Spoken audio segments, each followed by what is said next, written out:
यह प्लेन पिछले 3 घंटे से आसमान में लगातार चक्कर लगा रहा है। लेकिन चौंकाने वाली बात यह है कि इस प्लेन में इतना ही फ्यूल भरा गया था कि यह सिर्फ 2 घंटे में सुरक्षित लैंड कर सके। नीचे एयर ट्रैफिक कंट्रोल लगातार पायलट से संपर्क करने की कोशिश कर रहा है, लेकिन प्लेन के अंदर सिर्फ एक खौफनाक सन्नाटा फैला हुआ है। तभी अचानक एक बेहद डरी और कांपती हुई आवाज आती है, मेडे मेडे मेडे, फ्लाइट 522 एथेंस। और बस इसके बाद प्लेन से आने वाली सभी आवाजें हमेशा के लिए बंद हो जाती हैं। आखिर आसमान में चल क्या रहा है, इसका पता लगाने के लिए नीचे से 2 फाइटर जेट्स को तुरंत उस प्लेन के पास भेजा जाता है। लेकिन जब फाइटर पायलट्स उस प्लेन के अंदर झांकते हैं तो नज़ारा बेहद खौफनाक था। प्लेन के अंदर बैठे सभी यात्री और यहाँ तक कि दोनों पायलट्स भी अपनी अपनी सीट्स पर मरे पड़े थे। लेकिन तभी फाइटर पायलट्स को इस मुर्दा प्लेन के कॉकपिट में अचानक एक हलचल दिखाई देती है। कोई था जो उस प्लेन के कॉकपिट में पायलट की सीट की तरफ बढ़ने की कोशिश कर रहा था। एक मरे हुए प्लेन में आखिर वो कौन था, क्या था? आइए जानते हैं एविएशन इतिहास की सबसे खौफनाक और रहस्यमय घटना। यह कहानी है हीलियोस एयरवेज फ्लाइट 522 की। 14 अगस्त 2005 की सुबह साइप्रस के लारनाका इंटरनेशनल एयरपोर्ट पर एक फ्लाइट उड़ान भरने की तैयारी में थी। यह फ्लाइट लारनाका से प्राग जा रही थी, जिसका एक स्टॉप ओवर एथेंस में होना था। विमान में कुल 121 लोग सवार थे, जिनमें 115 यात्री और 6 क्रू मेंबर शामिल थे। यह विमान था बोइंग 737-300, जो हीलियोस एयरवेज के बेड़े में करीब 15 महीने से सेवा दे रहा था। लेकिन इस विमान की पिछली रात की कहानी कुछ अलग थी। एक रात पहले जब यही विमान लंदन हीथ्रो से लारनाका लौट रहा था, तब केबिन क्रू ने एक शिकायत दर्ज की थी। पिछले दरवाजे यानी ऑफ सर्विस डोर की सील में बर्फ जम रही थी और उड़ान के दौरान तेज आवाजें भी आ रही थी। इस शिकायत को टेक्निकल लॉग में दर्ज किया गया और ग्राउंड इंजीनियर को दरवाजे की पूरी जांच के लिए कहा गया। रात करीब 1:30 बजे विमान लारनाका पहुंचा और ग्राउंड इंजीनियर ने दरवाजे का निरीक्षण शुरू किया। दरवाजे की जांच के साथ साथ उन्होंने एक और जरूरी टेस्ट किया, जिसे कहते हैं केबिन प्रेशराइजेशन लीक टेस्ट। यह टेस्ट यह जांचने के लिए किया जाता है कि विमान के केबिन से हवा कहीं लीक तो नहीं हो रही।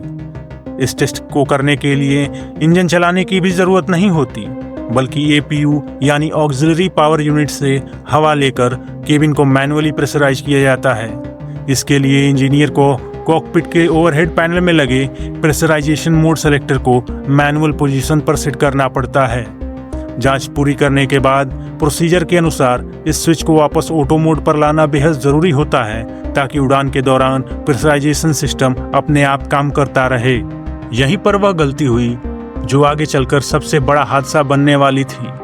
जांच पूरी होने के बाद इंजीनियर उस स्विच को वापस ऑटो पोजीशन पर लाना भूल गए। स्विच मैनुअल पोजीशन पर ही रह गया। अब जरा समझते हैं कि प्रेशराइजेशन सिस्टम काम कैसे करता है। जैसे जैसे विमान ऊंचाई पर जाता है, विमान की हवा बहुत पतली हो जाती है और उसमें ऑक्सीजन की मात्रा कम होती जाती है। इसलिए विमान के केबिन को कृत्रिम रूप से प्रेशराइज किया जाता है, ताकि अंदर बैठे यात्रियों को सांस लेने में कोई दिक्कत ना हो। इसके लिए एक आउटफ्लो वाल्व होता है, जो केबिन से बाहर निकलने वाली हवा की मात्रा को कंट्रोल करता है। ऑटो मोड में यह वाल्व अपने आप एडजस्ट होता रहता है, लेकिन मैनुअल मोड में यह वाल्व वहीं रुका रहता है जहां आखिरी बार सेट किया गया था। और उस रात यह वाल्व लगभग खुली हुई स्थिति में ही रह गया था। इस बात को जरा ध्यान रखिएगा, कहानी में इसकी आगे जरूरत पड़ेगी। अगर आपको एविएशन, क्रैश और हाईजैक की कहानियां पसंद है तो इस चैनल को अभी सब्सक्राइब करें। आप वीडियो तो देखते हैं लेकिन चैनल को सब्सक्राइब नहीं करते। हमारा इस महीने का क्लियर टारगेट है 1000 सब्सक्राइबर गेन करना। आप भी हमारी इन्वेस्टिगेटर्स फैमिली का हिस्सा बने। चैनल को सब्सक्राइब करें और वीडियो को हाइप करें ताकि हमारी रीच बढ़ सके। सुबह जब फ्लाइट क्रू विमान में पहुंचा तो उन्होंने प्री फ्लाइट चेकलिस्ट पूरी की। इस चेकलिस्ट में प्रेशराइजेशन पैनल की जांच भी शामिल होती है, लेकिन किसी वजह से पायलट्स का ध्यान इस बात पर नहीं गया कि स्विच मैनुअल पर सेट है, ना कि ऑटो पर। कैप्टन की उम्र 59 साल थी, जिनके पास 16,900 घंटे से ज्यादा का उड़ान अनुभव था, जबकि फर्स्ट ऑफिसर की उम्र सिर्फ 27 साल थी और वह इस विमान पर अपेक्षाकृत नए थे। सुबह करीब 9:07 पर फ्लाइट 522 ने लार्नाका एयरपोर्ट से टेक ऑफ किया। शुरुआत में सब कुछ बिल्कुल सामान्य लग रहा था। विमान धीरे धीरे ऊंचाई की ओर बढ़ रहा था और कॉकपिट में कोई खतरे की घंटी नहीं बजी थी। लेकिन असल में केबिन के अंदर हवा का दबाव धीरे धीरे कम होता जा रहा था और किसी को इसका अंदाजा तक नहीं था। जैसे जैसे विमान ऊपर उठता गया, केबिन के अंदर हवा पतली होती चली गई। करीब 12,040 फीट की ऊंचाई पर विमान के अंदर एक चेतावनी हॉर्न बजा। यह हॉर्न केबिन ऑल्टीट्यूड वार्निंग था, जो यह बताता है कि केबिन का प्रेशर खतरनाक स्तर तक गिर चुका है और तुरंत कार्रवाई की जरूरत है। लेकिन यहाँ एक भयानक डिजाइन खामी सामने आती है।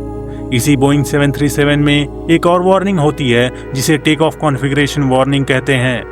यह तब बजती है जब विमान जमीन पर हो और टेक ऑफ के लिए सही तरीके से तैयार ना हो। और सबसे हैरान करने वाली बात यह थी, दोनों वार्निंग की आवाज़ बिल्कुल एक जैसी थी। पायलट्स ने सोचा कि शायद यह टेक ऑफ कॉन्फ़िगरेशन वार्निंग है जो गलती से बज रहा है, क्योंकि विमान तो हवा में उड़ चुका था और यह वार्निंग सिर्फ जमीन पर बजनी चाहिए थी। इसी गलतफहमी की वजह से पायलट्स ने न तो अपनी ऑक्सीजन मास्क पहनी, न ही विमान को नीचे लाने का कोई फैसला लिया। वह लगातार ऊंचाई की ओर बढ़ते रहे। कुछ ही मिनटों बाद कॉकपिट के ओवरहेड पैनल पर कुछ और वार्निंग लाइट्स जल उठी। Equipment cooling warning lights on हो गईं, जो यह दिखाती है कि कूलिंग फैंस को सही से एयर फ्लो नहीं मिल रहा। असल में यह भी हवा के पतले होने का ही नतीजा था, लेकिन कैप्टन को लगा यह कोई अलग इलेक्ट्रिकल प्रॉब्लम है। कैप्टन ने विमान की ऊंचाई करीब 18,000 फीट के आसपास होते हुए हीलियोस के ऑपरेशन सेंटर को रेडियो पर कॉल किया और बताया कि टेक ऑफ कॉन्फ़िगरेशन वार्निंग बज रही है और कूलिंग इक्विपमेंट में कुछ गड़बड़ लग रही है। ठीक इसी ऊंचाई पर यात्रियों के सिर के ऊपर लगे ऑक्सीजन मास्क अपने आप गिरने लगे। केबिन में अचानक हर सीट के ऊपर से पीले ऑक्सीजन मास्क लटकने लगे। यात्री हैरान थे कि आखिर हो क्या रहा है, लेकिन कॉकपिट में बैठे पायलट्स को अब भी असली वजह समझ नहीं आई थी। ग्राउंड ऑपरेशन सेंटर पर मौजूद इंजीनियर, जिसने रात में लीक चेक किया था, उसने कैप्टन से एक बेहद अहम सवाल पूछा। क्या आप कंफर्म कर सकते हैं कि प्रेशराइजेशन पैनल ऑटो पर सेट है? यह सवाल शायद उस पूरी घटना को बदल सकता था, लेकिन कैप्टन तब तक हाइपोक्सिया की शुरुआती असर में आ चुके थे। हाइपोक्सिया यानी शरीर और दिमाग को पर्याप्त ऑक्सीजन ना मिल पाना। इस स्थिति में इंसान की सोचने समझने की क्षमता धीरे धीरे कमजोर पड़ने लगती है, जैसे नशे में हो। कैप्टन ने इंजीनियर के सवाल का सीधा जवाब नहीं दिया, बल्कि उलझन में पूछा, मेरे इक्विपमेंट कूलिंग सर्किट ब्रेकर्स कहाँ हैं? यह आखिरी रेडियो कम्युनिकेशन था जो हीलियोस फ्लाइट 522 से मिला। इसके बाद कॉकपिट पूरी तरह खामोश हो गया। विमान अब ऑटो पायलट पर था और फ्लाइट मैनेजमेंट कंप्यूटर में पहले से फिट की गई ऊंचाई यानी 34,000 फीट की ओर चला जा रहा था। कैबिन के अंदर ऑक्सीजन का स्तर इतना गिर चुका था कि एक एक करके यात्री और क्रू मेंबर्स बेहोश होते गए। सिर्फ एक शख्स था जो अब भी होश में था, फ्लाइट अटेंडेंट आंद्रियास प्रोद्रोमो। उनके पास एक पोर्टेबल ऑक्सीजन सप्लाई थी, जिसकी वजह से वह थोड़ी देर और होश में रह सके। दिलचस्प बात यह थी कि उनके पास कॉमर्शियल पायलट का लाइसेंस भी था, हालांकि वह इस बोइंग 737 को उड़ाने के लिए क्लासिफाइड नहीं थे। जब वह कॉकपिट में पहुंचे तब तक कैप्टन और फर्स्ट ऑफिसर दोनों बेहोश हो चुके थे। प्लेन अब लगभग 2 घंटे से आसमान में अकेला भटक रहा था, बिना किसी के कंट्रोल के, सिर्फ ऑटो पायलट के सहारे। निकोसिया एयर ट्रैफिक कंट्रोल ने बार बार रेडियो पर संपर्क करने की कोशिश की, लेकिन कोई जवाब नहीं मिला। जब विमान ग्रीक एयर स्पेस में दाखिल हुआ और लगातार खामोश रहा तो हालत इतने गंभीर हो गए कि इसे एक संभावित खतरे यानी रेनेगेड एयरक्राफ्ट के तौर पर देखा जाने लगा। यह वह कोड होता है जो किसी हाईजैक हुए प्लेन या फिर दुश्मन विमान के लिए इस्तेमाल किया जाता है। सुबह करीब 10:15 बजे ग्रीस के नेशनल ऑपरेशन सेंटर को अलर्ट किया गया। इसके फौरन बाद 2 F-16 फाइटर जेट्स को एनचियालोस एयरबेस से उड़ान भरने का आदेश दिया गया, ताकि वे इस रहस्यमय विमान के पास जाकर देख सके कि अंदर आखिर क्या हो रहा है। करीब 11:15 बजे दोनों फाइटर जेट्स ने बोइंग 737 को 34,000 फीट की ऊंचाई पर घेर लिया। जो नज़ारा उन्होंने देखा वह बेहद डरावना था। कॉकपिट में कैप्टन की सीट खाली दिख रही थी। फर्स्ट ऑफिसर अपनी सीट पर बेहोश पड़े थे और उनका ऑक्सीजन मास्क लटक रहा था। पीछे केबिन में यात्रियों के ऑक्सीजन मास्क सब गिरे हुए थे और कोई हरकत नजर नहीं आ रही थी। ऐसा लग रहा था मानो पूरा विमान एक भूतिया जहाज बन चुका हो और जो अपने आप हवा में उड़ रहा हो। फाइटर पायलट्स इस मंजर को देखकर हैरान रह गए। तभी उन्हें कॉकपिट की खिड़की के पास एक हलचल दिखी। कोई शख्स कॉकपिट में मौजूद था और पायलट की सीट की तरफ बढ़ने की कोशिश कर रहा था। यह वही फ्लाइट अटेंडेंट आंद्रियास प्रोद्रोमो थे जो अब तक जिंदा बचे इकलौते होश में मौजूद इंसान थे। प्रोद्रोमो ने कैप्टन की सीट संभालने की कोशिश की। उन्होंने रेडियो पर मेडे कॉल भी दिया। मेडे मेडे मेडे, हीलियोस एयरवेज फ्लाइट 522 एथेंस। लेकिन तब तक बहुत देर हो चुकी थी। विमान लगातार 34,000 फीट पर घंटों उड़ते रहने की वजह से उसका ज़्यादातर ईंधन खत्म हो चुका था। हर घंटे इंजन भारी मात्रा में फ्यूल जला रहे थे, जबकि किसी ने विमान की स्पीड या ऊंचाई को मैनेज नहीं किया था। दोपहर करीब 11:15 बजे विमान का बायां इंजन ईंधन खत्म होने की वजह से बंद हो गया और कुछ ही मिनटों बाद दायां इंजन भी फ्लेम आउट हो गया, यानी बंद हो गया। दोनों इंजन के बंद होते ही विमान तेजी से नीचे की ओर गिरने लगा। प्रोद्रोमो के पास इतना समय नहीं बचा था कि वह विमान पर पूरी तरह कंट्रोल हासिल कर पाते। फाइटर जेट्स के पायलट ने देखा कि विमान लगातार नीचे की तरफ जा रहा है।